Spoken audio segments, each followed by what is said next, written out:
Hello everyone, आप सभी का स्वागत है इलेक्ट्रॉन फ्लो एकेडमी में। तो आज हम लोग बात करने जा रहे हैं अनदर वेरी इंपॉर्टेंट कॉन्सेप्ट जो कि डीसी सर्किट को सिंप्लीफाई करने के लिए वाइडली यूज्ड होता है, जिसका नाम है स्टार टू डेल्टा ट्रांसफॉर्मेशन। तो आपको सर्किट के अंदर, डीसी सर्किट के अंदर रेजिस्टेंस का फॉर्मेट इस तरीके से देखने को मिल सकता है, जैसे कि यहाँ पे बन रहा है। तीन रेजिस्टेंस कॉमनली मिड पॉइंट पे आकर के कनेक्ट हो रहे हैं। अब जब तीनों रेजिस्टेंस मिड पॉइंट पे आके कनेक्ट हो रहे हैं, तो हर रेजिस्टेंस के जो सेकंड टर्मिनल है वो कहीं और सर्किट में कनेक्टेड है, बट तीनों के मिड पॉइंट एक जगह पर कॉमनली कनेक्टेड है। सो लेट्स से दैट अगर यहाँ पे पहला टर्मिनल 1 है, दूसरा टर्मिनल 2 है, तीसरा टर्मिनल 3 है। सो फर्स्ट टर्मिनल से जो भी रेजिस्टेंस कनेक्टेड है उसको अपन अभी एज्यूम कर रहे हैं R1। सेकंड टर्मिनल से जो भी रेजिस्टेंस कनेक्टेड है इसको अपन एज्यूम कर रहे हैं R2, और थर्ड टर्मिनल से जो भी रेजिस्टेंस कनेक्टेड है उसको अपन अभी नाम दे रहे हैं R3। सो ये जो फॉर्मेट है ये आपका कहलाएगा star format. As it is, आपको जब यहाँ पे इससे इसको कंपेयर करेंगे अपन 1 2 3 के अकॉर्डिंग, लेट्स से जब आपका फर्स्ट टर्मिनल ये रहा, and this is your second terminal, and this is your third terminal. अब यहाँ पे आपको देखने को मिलेगी एक चीज, जबकि यहाँ पे 1 और 3 के बीच में जो रेजिस्टेंस कनेक्टेड है वो कहलाएगा आपका R13। 3 और 2 के बीच में जो रेजिस्टेंस है वो कहलाएगा आपका R23। 1 और 2 के बीच में जो रेजिस्टेंस कनेक्टेड है वो आपका कहलाएगा R21। ओके, सो ये जो फॉर्मेट आपको देखने को मिल रहा है ये फॉर्म कर रहा है एक delta. This is the delta format. So DC circuits को सॉल्व करते वक्त इस कॉन्सेप्ट का बहुत ज़्यादा यूज़ किया जाता है। इससे आपका डीसी सर्किट्स बहुत ज़्यादा हद तक सिंप्लीफाई हो जाता है। अब यहाँ पे आपको समझना पड़ेगा, जब भी आपके पास में स्टार फॉर्मेट अवेलेबल है, स्टार, और आपको सिंप्लीफाई करने के लिए जरूरत पड़ रही है डेल्टा फॉर्मेट की। सो स्टार टू डेल्टा जब भी ट्रांसफॉर्मेशन किया जाएगा, उस कंडीशन में आपके पास में अवेलेबल स्टार है, मतलब आपके पास में अवेलेबल क्वांटिटी है, नोन क्वांटिटीज, नोन रजिस्टर्स है आपके पास में R1, R2 एंड R3 आपके पास में नोन है। और आपको कैलकुलेट करना है डेल्टा फॉर्मेट। सो अननोन क्वांटिटीज आपकी कौन सी है जो आपको फाइंड आउट करनी है? अननोन क्वांटिटीज हो जाएगी आपकी R12, R13 and R23।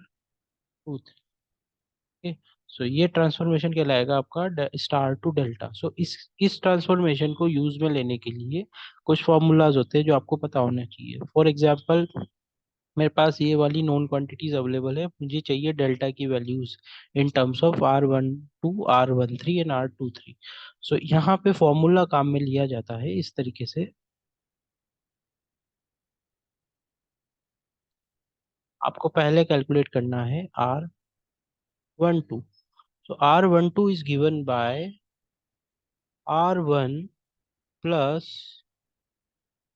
R2 plus इन दोनों का multiplication, R1 multiplied by R2 divided by remaining resistance R3।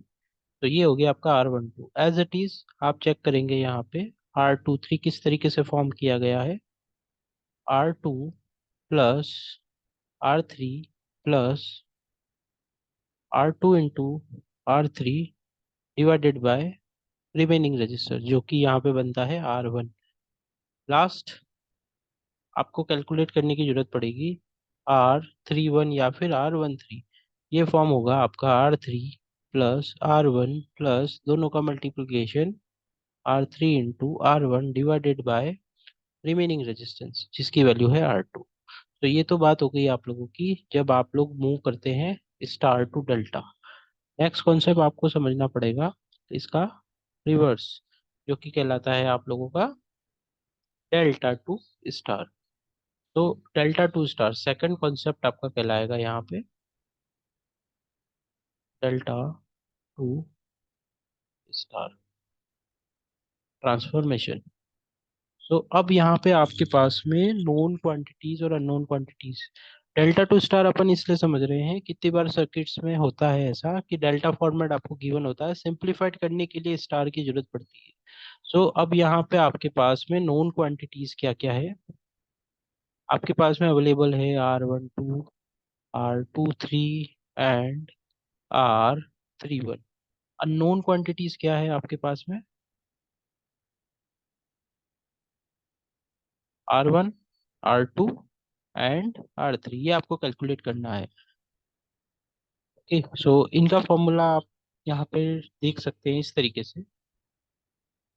पहला आपको कैलकुलेट करना है R1। So R1 is given bye R12 multiplied by R13 divided by summation of R।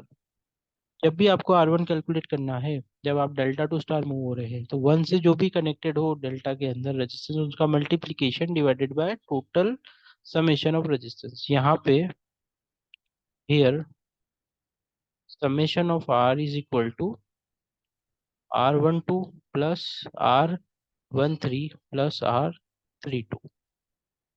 Summation of R मतलब ये है यहाँ। नेक्स्ट आपको कैलकुलेट करना पड़ेगा यहाँ पे R2। सो आप देख सकते हैं इसका फॉर्मूला बन जाएगा यहाँ पे R23 into R21 divided by again summation of R। As it is R3 बनता है यहाँ पे, थ्री से जो भी रेजिस्टेंस कनेक्टेड है, 31 multiplied by 32 divided by total summation of resistance. तो ये बात हो गई यहाँ पे फॉर्मूलाज की, जो कि यूज आते हैं स्टार टू डेल्टा ट्रांसफॉर्मेशन के अंदर। अब अपन बात कर लेते हैं न्यूमेरिकल की। सो यहाँ एक क्वेश्चन गिवन है आपको, इस क्वेश्चन के अंदर आपको कैलकुलेट करना है resistance between A terminal and B terminal. R equivalent आपको कैलकुलेट करना है, या फिर आप बोल सकते हैं resistance across the terminal A and B क्या होगा। अब जैसा कि आप क्वेश्चन को समझ पा रहे हैं, यहाँ पे आपको देखने को मिलेगा डेल्टा फॉर्मेट। 20, 30 एंड 50 मिलके एक डेल्टा फॉर्म कर रहे हैं, या फिर आप चेक कर सकते हैं दो डेल्टा फॉर्मेट बन रहे हैं, 50, 50 एंड 45, ये भी मिलकर के एक डेल्टा बना रहे हैं। सो आप दोनों में से किसी भी एक डेल्टा को स्टार में ट्रांसफॉर्म कर सकते हैं। तो अपन बात कर लेते हैं अभी यहाँ पे फर्स्ट डेल्टा, जो यहाँ फॉर्मेट यहाँ पे आपको दिखाई दे रहा होगा इस तरीके से। यहाँ पे आप लोगों को दिखाई दे रहा है पहला, तो मैं इस टर्मिनल को मान रहा हूँ वन टर्मिनल, इस टर्मिनल को मैं मान रहा हूँ टू टर्मिनल, और इसको मान रहा हूँ मैं थ्री टर्मिनल। अब ये जो डेल्टा होगा ये रिप्लेस हो जाएगा स्टार से। तो इसका स्टार किस तरीके से दिखाई देगा, आप यहाँ पे थोड़ा ध्यान देंगे तो इस तरीके से यहाँ स्टार फॉर्म होगा। और एक टर्मिनल थर्ड पॉइंट से, तो जो वन से कनेक्टेड है वो R1 है, जो टू से कनेक्टेड है वो R2 है, जो थ्री से कनेक्टेड है वो R3 है। तो यहाँ आप लोगों को R1, R2, R3 की वैल्यू निकालनी है। ओके, सो R1 की वैल्यू निकालने के लिए आपके पास अवेलेबल फॉर्मूला क्या है, अभी अपन ने डिस्कस किया है यहाँ पे। R1 का formula, R1 is given bye तेरा R12 into R13 divided by summation of R। Let's calculate the R1। R1 आपका हो जाएगा R12 R13 divided by summation of R। ये फॉर्मूला बन के आया आपका यहाँ पे। R1 क्या है आपका, R12 is 20 into 30 divided by 100, सबका समीशन 100 होता है, 20, 30 एंड 50। और R12 वन और टू के बीच में कनेक्टेड है, मल्टीप्लाई हो रहा है R13 जो वन और थ्री के बीच में कनेक्टेड है। तो यहाँ पे आपका आंसर आएगा एज इट इज, कैलकुलेट कर लीजिए यहाँ से। R2 आपको देखने को मिलेगा R23 multiply by R21 divided by summation of R। ये हो जाएगा आप लोगों का 30 into 50 divided by 100 is equal to, that is अगर आप देखेंगे तो R3 यहाँ पे निकल के आता है R3 is equals to R13 into R32 divided by summation of R, जो कि इक्वल टू हो जाता है यहाँ पे 20 into 50 divided by 100, equal to हो जाएगा आपके 10 ओम के। तो अब आपको यहाँ समझना पड़ेगा, ये जो नया सर्किट आपका बनेगा,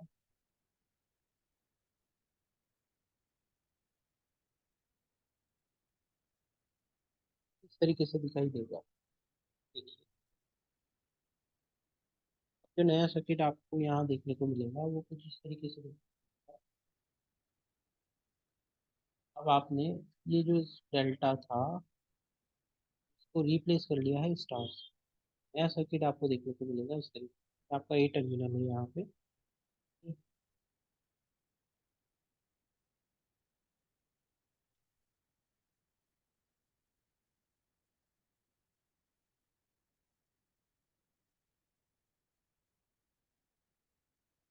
ये सर्किट अपन लोग ड्रॉ कर रहे हैं।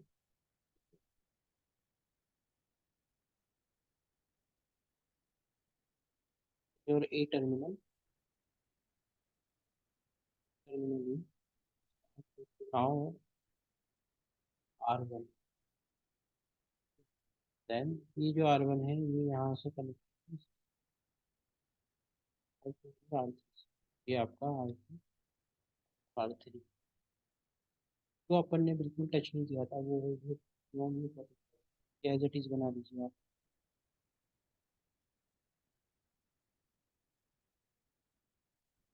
3 ओम 45 दोनों की commonly connect.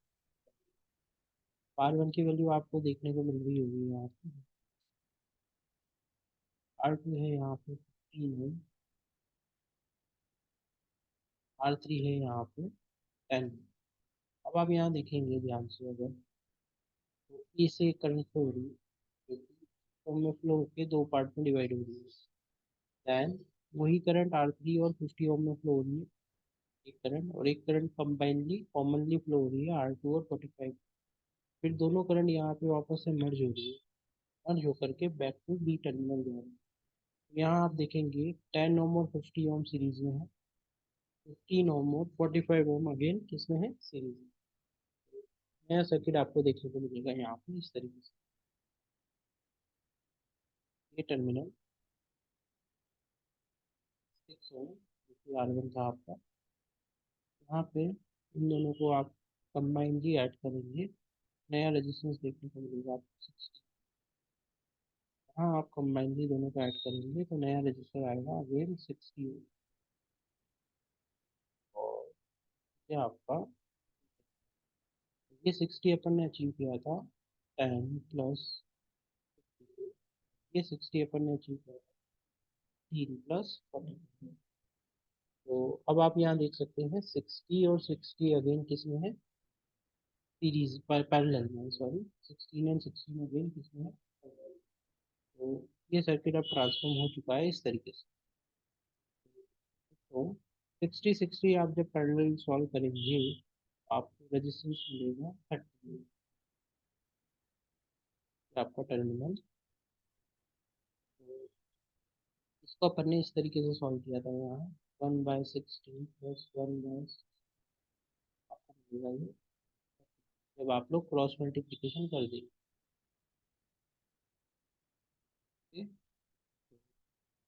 The resistance between the A terminal and B terminal is now equal to 6 plus 30, which is equal to 36। इस तरीके से आप लोग इस कॉन्सेप्ट का इस्तेमाल करके डीसी को इजीली सॉल्व कर सकते हैं। Thank you.